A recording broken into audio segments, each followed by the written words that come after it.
So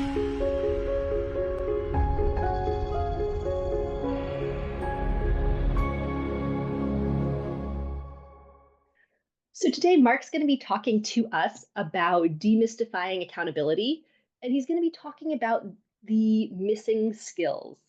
Uh, I know that I'm super excited about this because it's been something we've been talking about at my work, and I've been diving in to try to find a framework or steps to follow, and that seems to really be missing. So when I saw Mark doing this talk, I was really excited.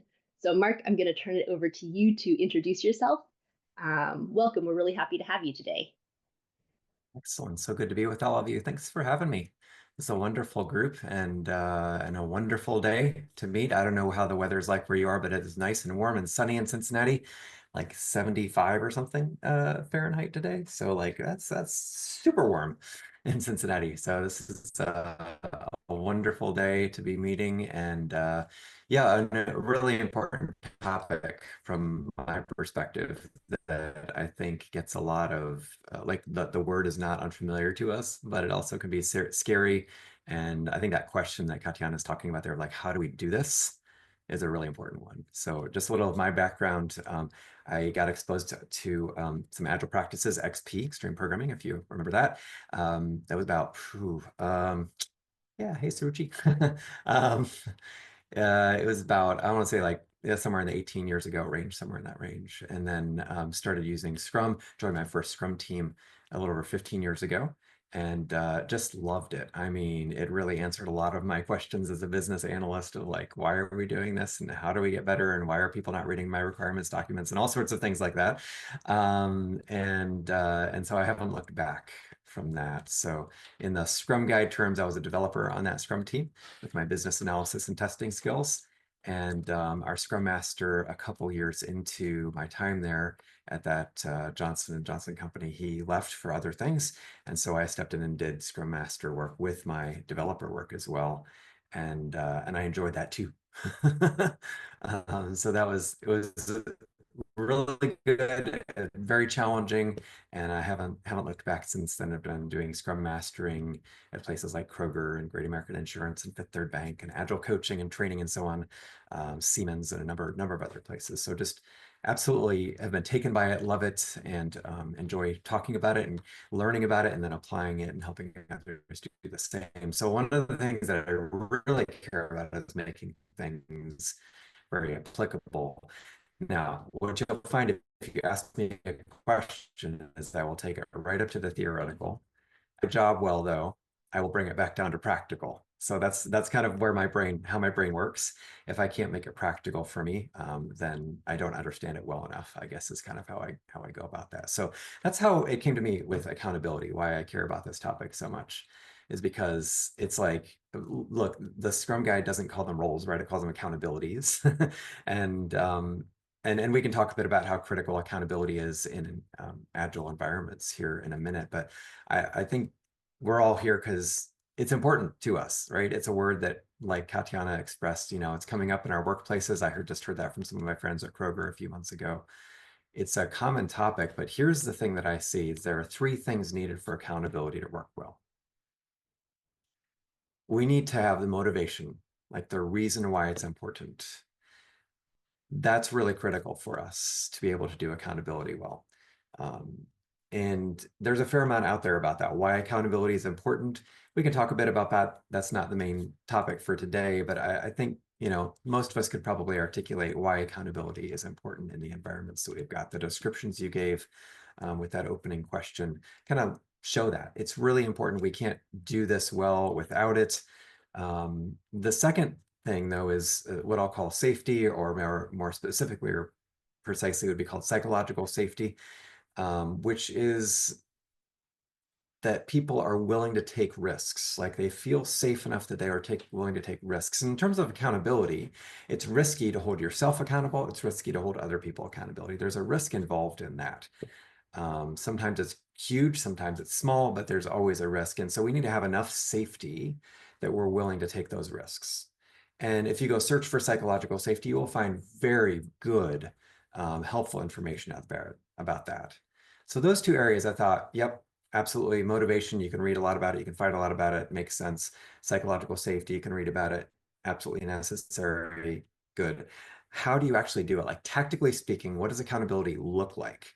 And there was this big black hole almost when I was searching the internet for that. Like, what does that look like? And the only things that even came to mind for me were things that sounded scary, kind of like hey, you did that wrong, kind of accountability, which is a type of accountability, to be fair, and sometimes is necessary to be that blunt. But wow, if I'm trying to invite a team of people, like a Scrum team, for example, to be able to hold each other accountable and hold themselves accountable, that doesn't sound very invitational, is the nicest way I can put it.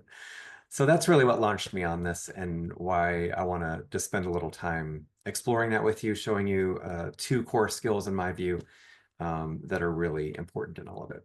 So the way I would like to go about it today is just going into Mural. So what I'm going to do is I just put a link into chat. Go ahead and click on that. You don't need a Mural account. It will kind of bias you toward creating one, but you don't need one. You can enter as a guest if you're not familiar with Mural. And then I'm also going to share my screen. And that is so that if you can't get in a Mural where you're at right now, or you're watching this recording, you can see what we're doing on the Mural. So I'm just going to share that right now. So invite you to get in a Mural if you can. If not, then here you go. I will just show you on the screen. Now, I mean, this topic is potentially huge, right? Because accountability isn't just something for us in pretty much all realms of interaction with other human beings, right? I have two teenage boys, so accountability related to the dishes that they said they were going to do, that's a type of accountability too. I'm just going to acknowledge that and say it's a very broad topic. I'm trying to talk about it in terms of individual and team accountability. We'll get into that in a minute, but just recognize that that's how I'm approaching it. But if you're thinking of it another way, you're welcome. You can translate pretty easily. That's what I would say. All right, so on the mural, just summon everybody to where I'm at right now, and it's important first that we, after seeing all your definitions of accountability and you saw mine, it was yikes. um, it was yikes before I started looking into this. Like, that sounded really dangerous to me. But as a word nerd, here's the way I define accountability is, come on, mural. There we go. It's the ability to give an account. So I'm a word nerd. And I just see this as a compound word. There's literally the word account and the word ability smushed together. So it's the ability to give an account. Can I give an account of what I have tried, what I have done, how that's gone, what I am thinking I'm going to do next? That to me is like the core of accountability. And even the way that I just described that to you, hopefully that sounds pretty familiar because it's a very empirical way of looking at it. Right? I basically just described empiricism, transparency to what I just tried, right? And transparency to how that's gone. And so then an inspection of how that's going. And then empirically speaking, how am I trying to adapt? What am I going to try and do next about this? So that's how I look at accountability, is the ability to give an account. And if I'm looking at it in terms of what I'm trying to lead other people with and into, it's really about how do I grow that in me. So that's and I talked a little bit about different types of accountability, the direction of accountability. And so here's how I've got this defined as soon as I know my internet apparently is not loving life today. It's too sunny outside, I guess. It's just not loving life. There we go. Okay, so the direction of accountability. I want to talk about three directions here.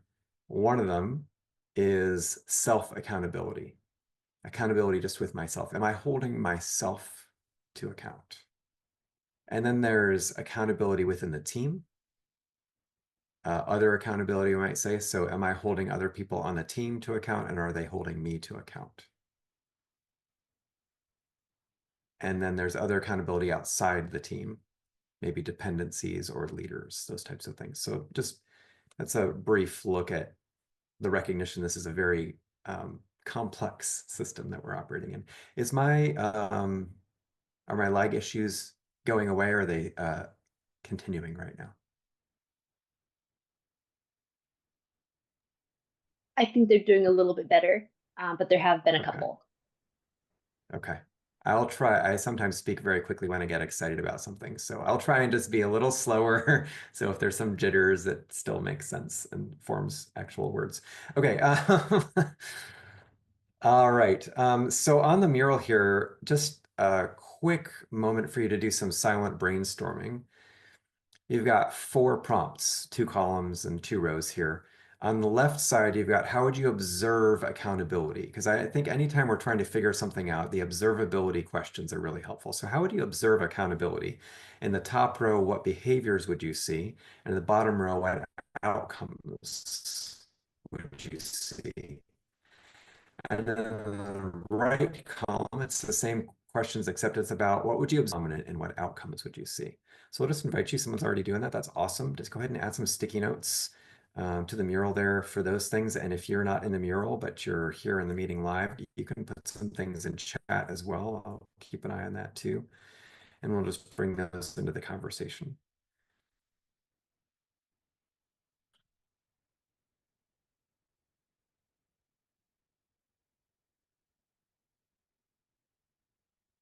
Mural is defaulting to gigantic sticky notes today.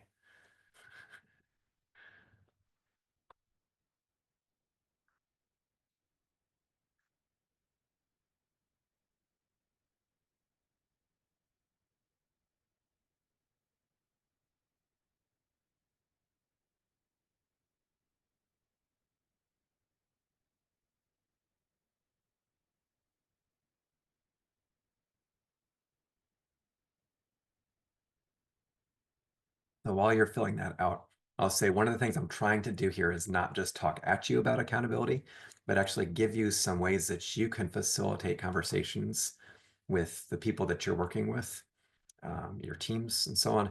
I'm going to assume we're mostly Scrum Masters working with teams here and stop trying to soften my language so much. So trying to give you some tools that you can use to help have good conversations with your team.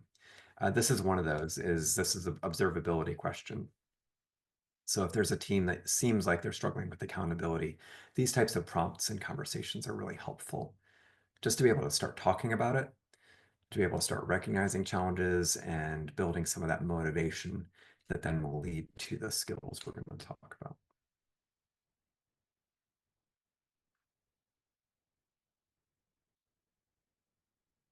In other words, feel free to use and copy. I mean, you probably already do anyway, but feel free to use and copy all of this stuff. The mural will stay alive. I'm not planning to delete it. You can come in and use it to your heart's content.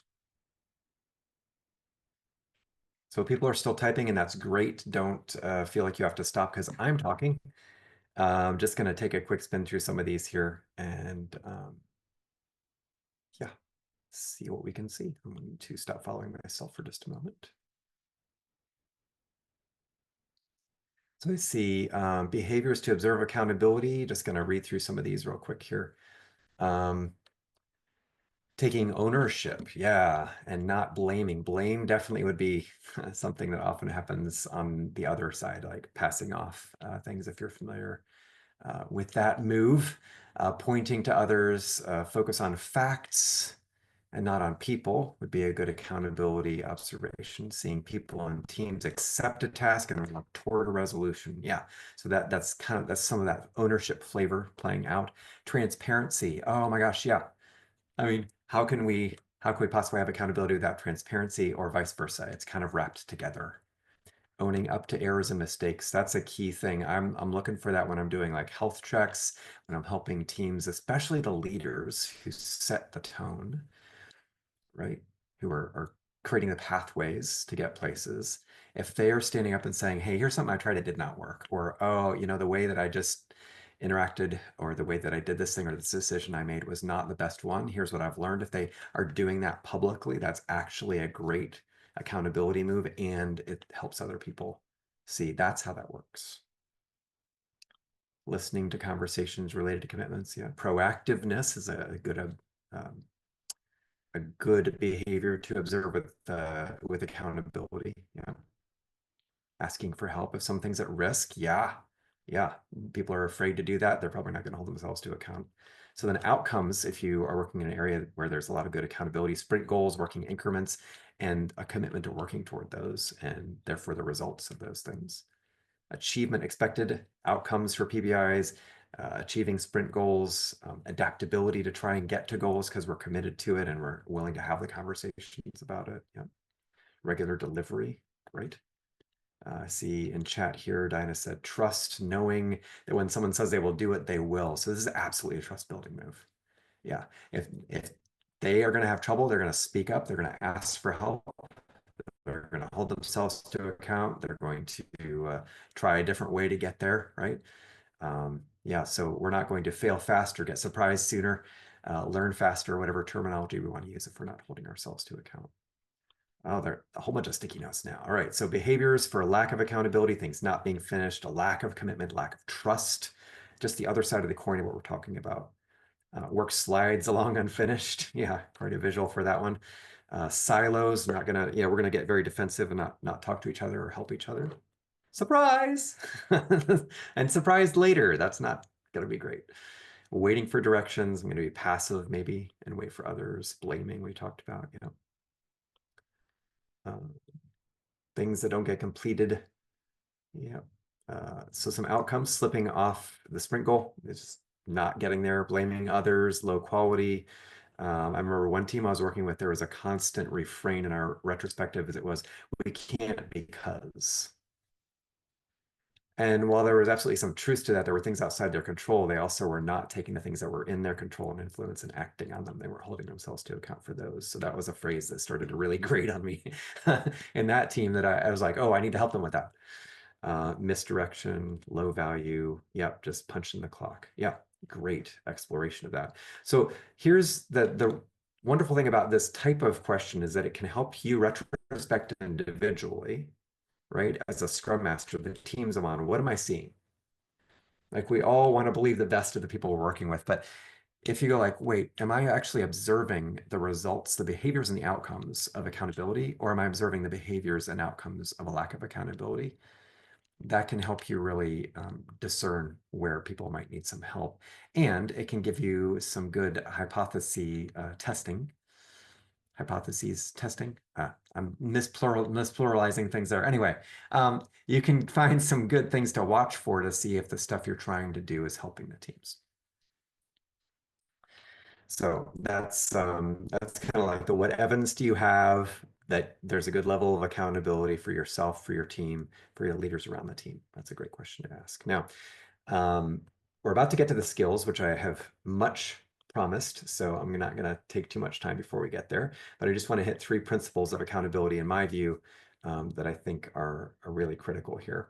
The first one is that people cannot be held accountable for what they cannot control or influence.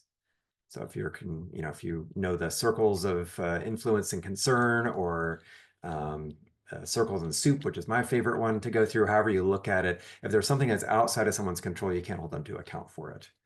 Um, and there's actually usually more in our control and influence than we realize. So there's still a pretty broad berth there, but it's something for us as leaders to be aware of. And that one's pretty normal. I mean, I've heard that taught for years, so that one's not too surprising, probably.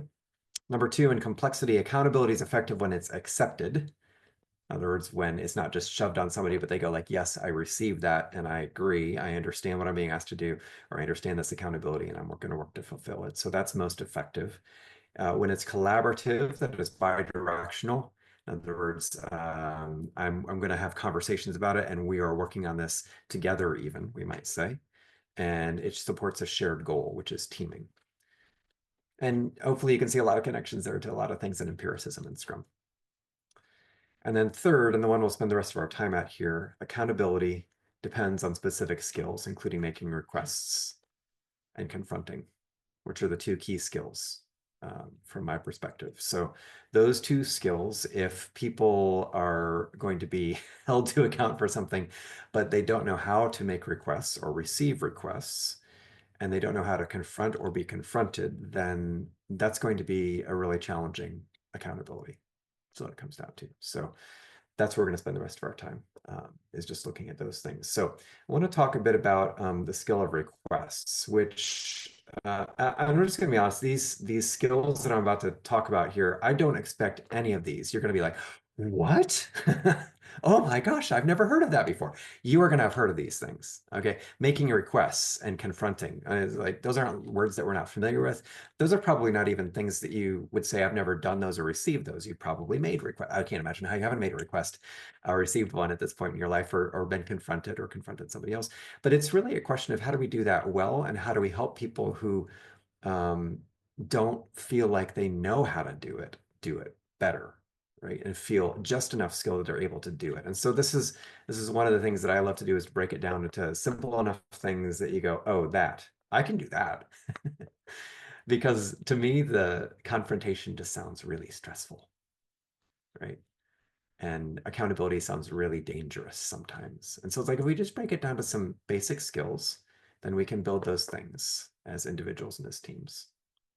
So the first part of making a request is to talk about the shared goal.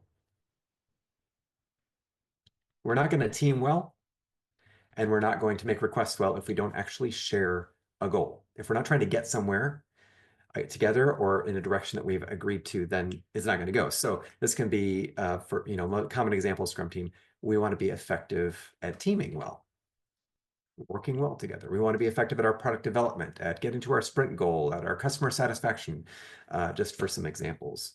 And these three parts of making a request are both things that you need to think about and identify, and then also how you say them. So they're parts of what a request contains. So you want to actually express the goal that's shared related to the request you're making. And you can see just some examples here. Again, I'm trying to make it like super easy, because some of us can take a principle and apply it. Others of us need like kind of like a template to start with, is what I'll say. And I'm one of those people. So here's some template statements. I can see we both care about working together effectively as a team, or I know that the sprint goal is important to us. We agreed to work together on this product backlog item together. I can see how important this thing is to you, and I share your concern. Those are all just ways of stating this. Yeah, and Marco, right? Goals act as a gravity point that kind of pulls people together.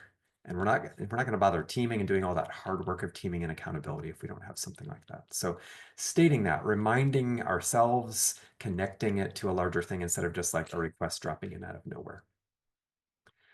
The second element of making a request is identifying their related need. So because of that goal, and probably a bunch of other things, but inside of that goal context, we have this need. What is it? We need to, work well as a team, so therefore we need to focus more. We need to have prioritization. We need funding to be able to do this, or capacity, or training, or, et cetera, et cetera. So in order to get there, I'm going to need this, I think, or to accomplish this important goal, I see it's important that this happens. I see this need that's critical for us to get there. So it's just connecting this goal that hopefully we're already on the same page about, or else it's time to discover that that's not the case. And then taking it down to something more specific and saying, and so there's this need. And I want to remind you of the many different perspectives here. This is both me for myself, this is me with team members in both directions, and this is me with leaders and dependencies and other people outside of the team, right? That have a little less, fewer shared goals sometimes, we might say. So just, an example of a leader coming and saying, hey, we need the team to do X. And you go, okay. Basically, it's like, so let's talk about the goal, let's understand the goal. But if we understand that and we agree that's an important goal to get to, then what do we need in order to get where you're saying we need to go, that we agree? We need some more training. We need, can we have capacity? Can you reprioritize things? Can you work with this other team to remove this dependency? Whatever it is, that's this need element I'm talking about here. And then the third and final piece is the requested action. Just get real specific. What are we asking for? Could you go talk to that team? Could you go work on what is the priority that's shared across these teams that are dependent? Or can you go figure out if it's possible for us to get that extra funding or training, or whatever it is that we need? Can you ask for this for us? Can you help us by doing this thing? All of that, just get real specific so that the person understands what it is that you're actually asking them to do. So if you leave that general, you're probably going to find it's not going to work very well. Yay. Hold on just a second. Technology. Okay. Sorry. I'm going to stop sharing for just a sec because everything on every screen just went goofy on me here. It'll get back in a second. Here we go. So my chance to say I love my Mac, and there's one thing that really frustrates me about it is that it can't have two external monitors, except for this one box that I bought that has to be rebooted whenever it feels like it. So there you go. That's today. Yay, Friday. All right, the final piece of making a request is the curiosity. You want to reflect back and say, okay, I guess I'll go there myself. Curiosity, what are your thoughts? Does that make sense? Can you help us with that? Basically, you're inviting a response. And there's a really important thing about requests I just want to point out here. It's not a demand.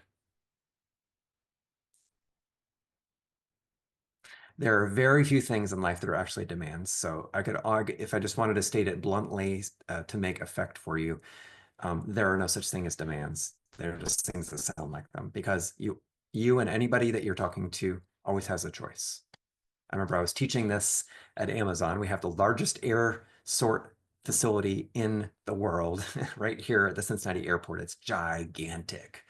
And I was working with some leaders there who maintain all the systems, right? They everything from the bathrooms to the robots and the conveyor belts was their responsibility. It's pretty intriguing. And one of the leaders has a military background, and he's like, oh no, but I absolutely it is demand. They have to do what I say. It's like they don't have to do what you say. They absolutely do not have to do what you say. You want them to, that's absolutely true. But he was used to like making such a strong, I'm going to put requests in air quotes, that people did it because of fear, perhaps.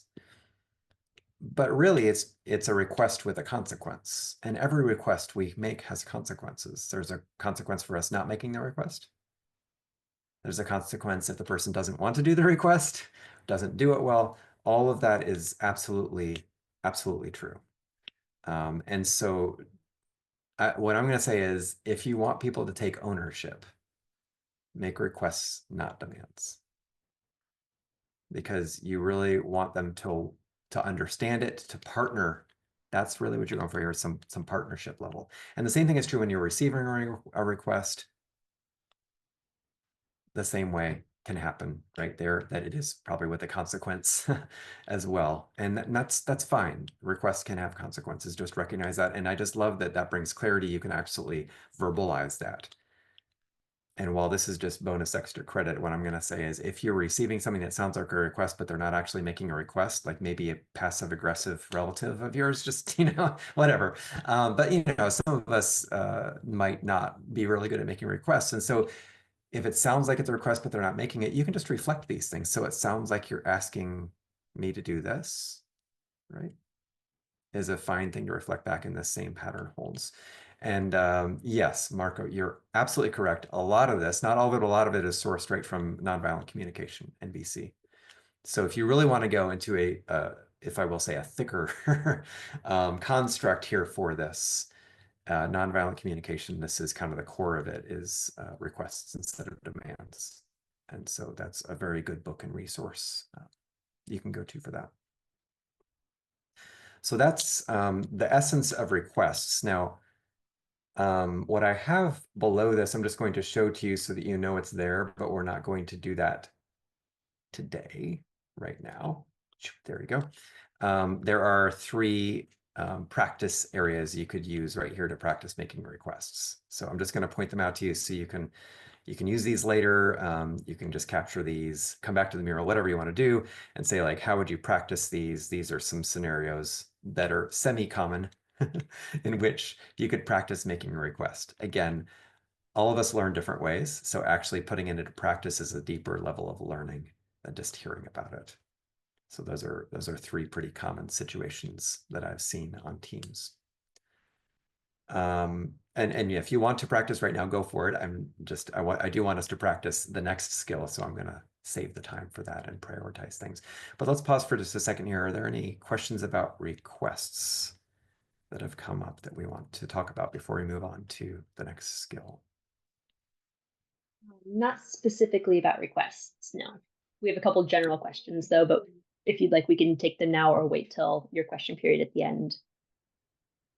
Yeah, I see one of them here that looks like a good one for the end there. Yeah, let's, Yeah, if they're sounds more good. general, let's save them to the end. Yeah.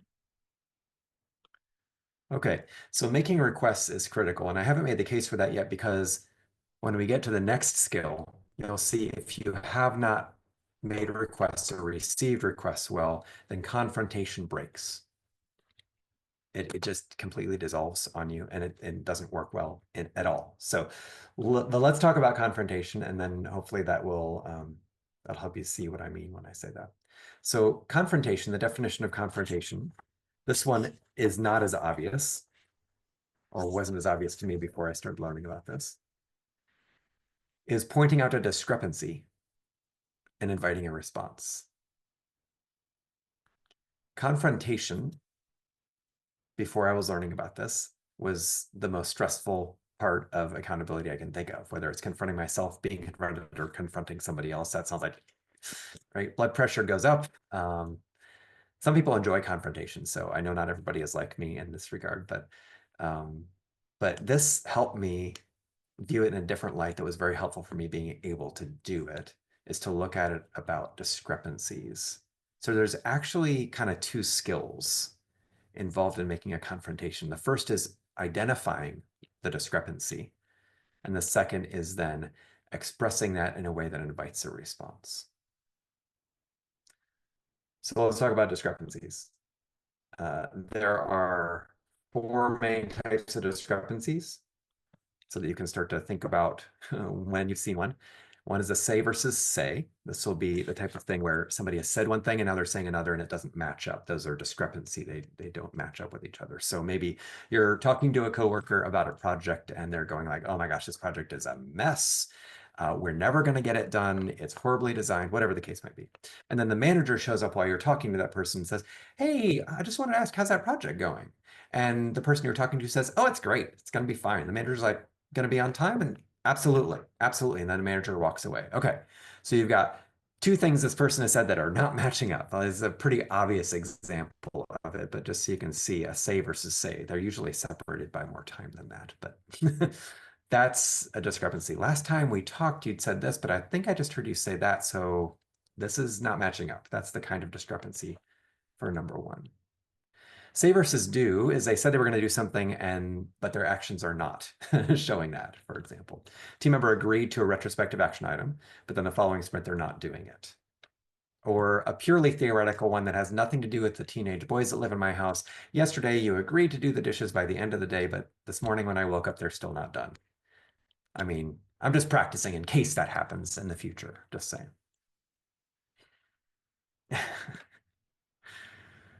My sons are great, by the way, and they're also still teenagers. So yes, I have had that conversation. They're amazing boys.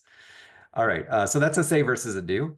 Then you've got a do versus do, do, where actions and actions are not lining up. So I've seen this sometimes where maybe, yeah, I'll give one example. An organization I was brought into, a manager said, yes, please come in, be our Scrum Master, and then raise up a Scrum Master, right? Train somebody up. We want to do Scrum. We need to do it well for this reason, that reason, the other thing.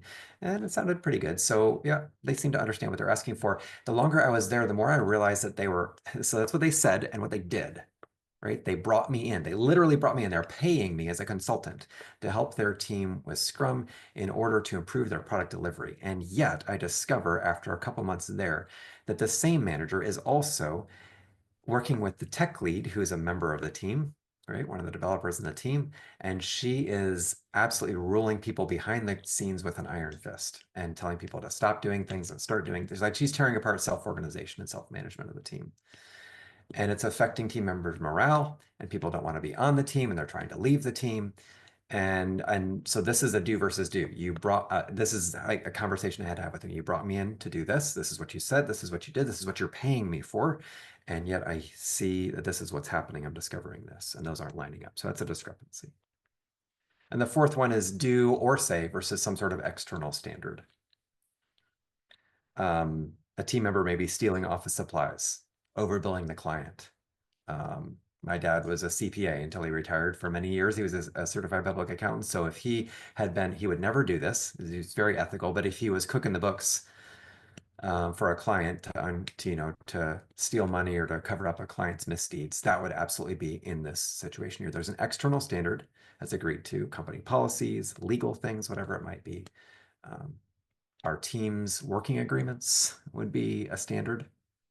It's the softer one, but it's still a standard. Our definition of done would be a standard, those types of things.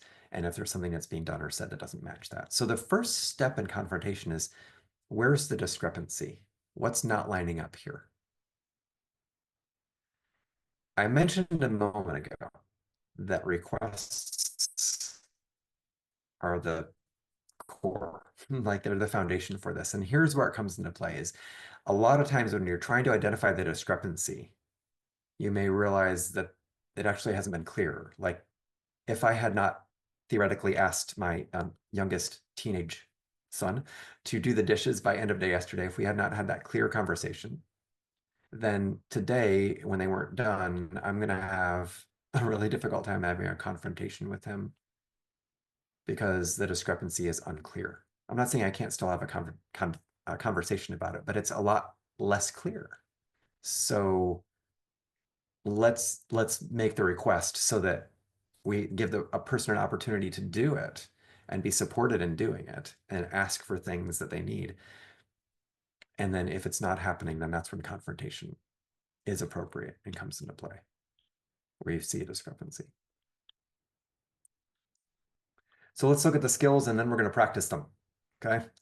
So the skill of confrontation has 4 parts to it. First is connection. Here's the thing. Before I even show you this detail, I'm going to say confrontation can be very stressful for either side or both sides of the confrontation. And what that means neurobiologically is that flooding or triggering is highly likely, right? Where people get flooded and they end up responding in ways that are not rational or helpful. And they get very emotional. And again, this can happen on either side. And so if you're the one who's doing the confronting, you want to recognize that and realize that while you cannot take responsibility for the other person's emotions or reactions, what you can do is create as much of an environment as you are able to reduce the likelihood of them flooding, of them going into a distress response of fight, flight, flee, all of those types of things. And the best way to do that is to remain connected to the person. Remember that they are not your enemy. They are not an impediment. Their behavior at most is potentially an impediment and is what you're talking about. So be careful how you're wording things. We'll talk about that more in a minute. But here's a way of starting it out that can help with this is reminder of connection, right? We have a strong team. I want to maintain that. I respect our connection. I want to work through something here that can be potentially challenging, or I see we both care about this goal and I'd like to address something important. So just reaffirm this connection before you go any further.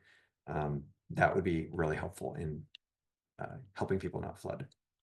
And then the second thing to do is to have a tentative opening.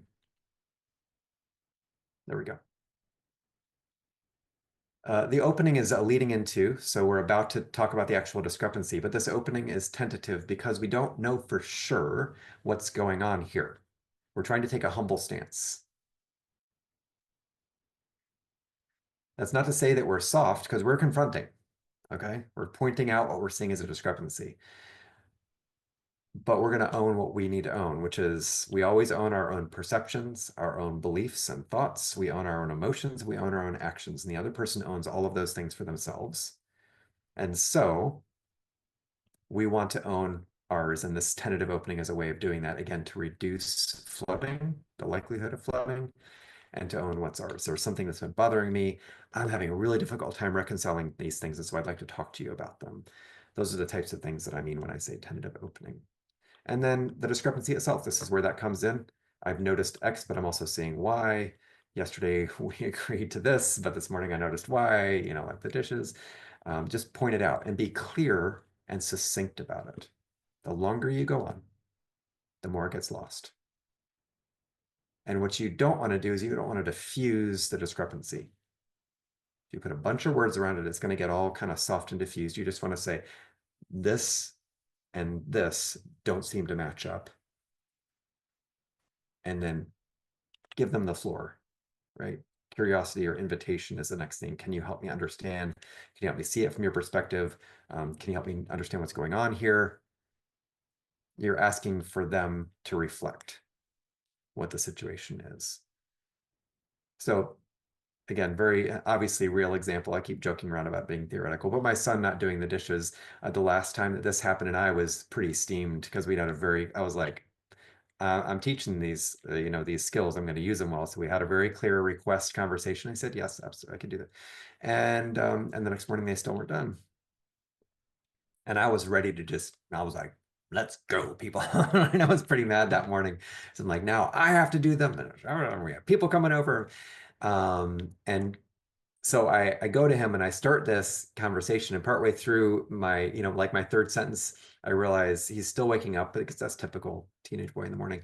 But he's starting to sniffle. And by the end of I'm like, can you help me understand? And he's like, yeah, I mean, I got really sick last night and I have a fever. I'm like, oh, okay. Glad I didn't just pounce down his throat because, while, he has also not done dishes just because he hasn't done dishes. In this case, he actually wasn't able to do dishes. Now, it would have been great for him to communicate that, right?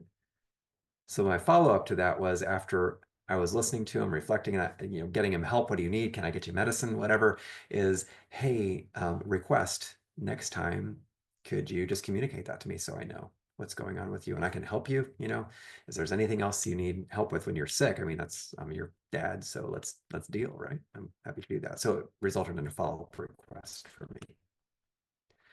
So that's how that's intended to go, is just walk through those four things. Um, Now I've laid it out like it's simple. So if you need the training wheels, you can just go through the four things. Just like any skill though, after you start doing it, you're going to want it to sound like you and and appropriate to the person you're talking to. So you're going to modify it a little bit. So I just want to give you a caution and then we'll practice real quick to avoid unhelpful defensiveness. In addition to the things we've talked about, number one, don't project. So use I words instead of you words. You this, you that.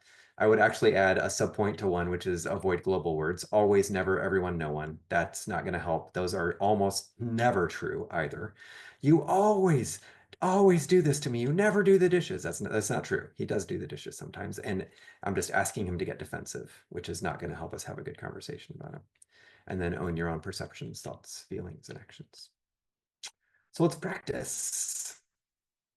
I have here three scenarios that you are welcome to look at, and I just invite you to pick one and just try and create a confrontation statement. Like just stick it on a sticky note in there, or put it in the chat if you want to. And for those of you who are watching not in the mural, I'll just scroll through them so you can kind of see them up close on the screen here.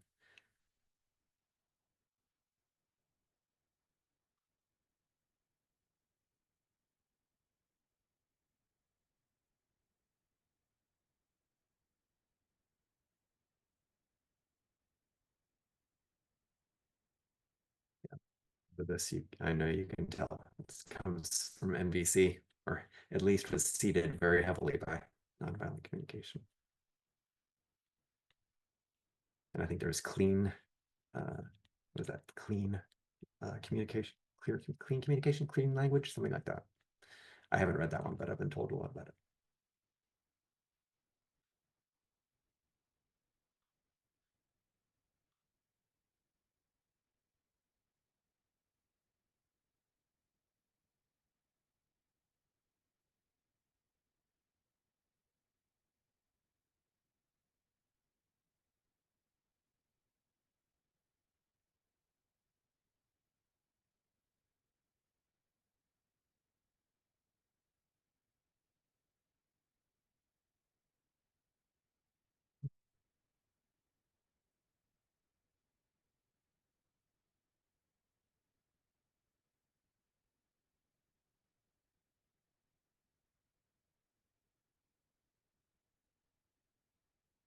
We got a few people practicing there. If you're practicing, that is the deepest learning, so keep going. That's good stuff. If we have some other questions, if anybody isn't practicing, we can start to head in that direction, but it looks like we've got one. I'll go ahead and zoom in on here so we can just take a look at that. So this is situation 3, sprint review. Product owner tells a stakeholder, this is that great idea. I'll put it on the product backlog. And then afterward, the product owner is like, that's the dumbest thing I've ever heard. No, I'm putting on the product backlog, which is a real story, by the way. Okay, so you're the Scrum Master. What are you going to do? I'm wondering if there was a way to further discuss the idea while we were still in the review meeting. What do you think? So that's a really good proposal of a way to address it. Here's that's a like, here's how we might be able to solve for this. So if I was coaching the person to be able to solve this problem, that would be the type of thing I'd want to do. If I was trying to confront them on it, then I would probably be pointing out those two things don't seem to line up with what's the goal, right? We're trying to get stakeholder feedback and build trust with our stakeholders so that we understand the value of the product. And this didn't seem to line up with that. And you said two different things. So that seems like that would probably degrade our stakeholder trust. So can you help me understand what's going on there? Is a way of trying to help them hold themselves to account for that. So depending upon how skilled the person is in these skills and being a product owner, this might be the better approach than confrontation if this gets them to own it, right? The confrontation skill would be a way of trying to get them to own it if they don't have that level.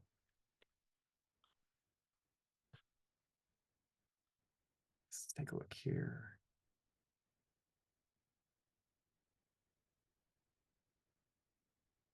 Yeah, so in this scenario, one team member is working on something that wasn't pulled out of the sprint, doesn't align with the sprint goal. You're another member of the team. So this is developer to developer, if I put it in Scrum terms.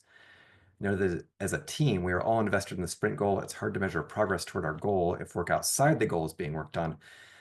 What are your thoughts about that? I love it. You're definitely working through these portions of the confrontation. So I'm going to say yes and to this. I'm going to say, yes, this is good and would launch a good conversation, I think, if you did this. I also think if I were to improve it, it would be to make it clearer what this person's actions seem to you like their discrepancy with. So in here, I know I told you not to use the word you. Sometimes it's unavoidable, okay? But in this case, I would use probably the word you because right now it's pretty soft in here. It's hard to measure progress toward our goal if work outside the goal is being worked on, but it's not. I noticed it seemed like you were pulling something in and working on it from outside of the sprint that's not aligned to the sprint goal. And that seems like it's making it harder too, right? So you're just getting real specific with the discrepancy. And in that case, very sparingly, you're gonna have to use the word you to do it. But yeah, that would launch a good conversation in its current form very well. All right, last one posted here. Oh, scenario here. Leader outside the team previously agreed to protect the team's focus so they could deliver more predictability, reliability to reach a release goal. And now they pulled two team members into different conversations about other stuff. For the Scrum Master, what do you say about that? We agreed that we want to route requests to the product owner, and now I see two people are working or pulled off and working onto something else directly. I feel like this would get us distracted and lose the focus if we do this. Can you help me understand your perspective on this? I think it's really strong, and you can see it's a little clearer there about what's happening. You could also get more specific if it seems like this leader is the one who's done that. If it's not, if it's somebody else, then this is probably spot on. If it is, then it might be worth getting, like I said, sprinkling in the word you once to say it looks like you might have pulled somebody off. Awesome. So those are the two core skills there of accountability, the ability to give an account. If you're on the mural, I also have a section down at the bottom for your action plan that you can look at and fill that in your own time. But I want to give a moment for some questions. Yeah, we have a couple of questions in the chat. The first one is, how is accountability associated with self-managing teams? Mm, right. So I'd just like say, hey, if you can't hold yourself accountable, it's going to be hard to lead well in accountability, certainly. And then if the e- team members can hold each other to account, right? And like the Scrum guys say, the developers hold each other accountable as professionals, just as an example right there. Then how are they going to manage their way to get someplace together? Um, yeah, and you can see it. Sports ball analogies are pretty helpful in very basic ways. So, Cincinnati, obviously, I'm a Bengals fan. And you can see it when something is going, somebody did something really amazing, then that's great. Like Joe Burrow throws a touchdown pass to a receiver who's never caught a pass before, right? And what does he do? He makes sure that that receiver gets the football. He directly hands it to him right there on that field, right? That's an accountability type of move right there. Or when something's not going well, right? You can see Joe Burrow is cool. Joe Cool's his nickname, right? He'll still go over when it's warranted and sometimes during game. And I'm sure more often outside of that, and just have the conversation with somebody. It's like, this is not working. Like you let that person through.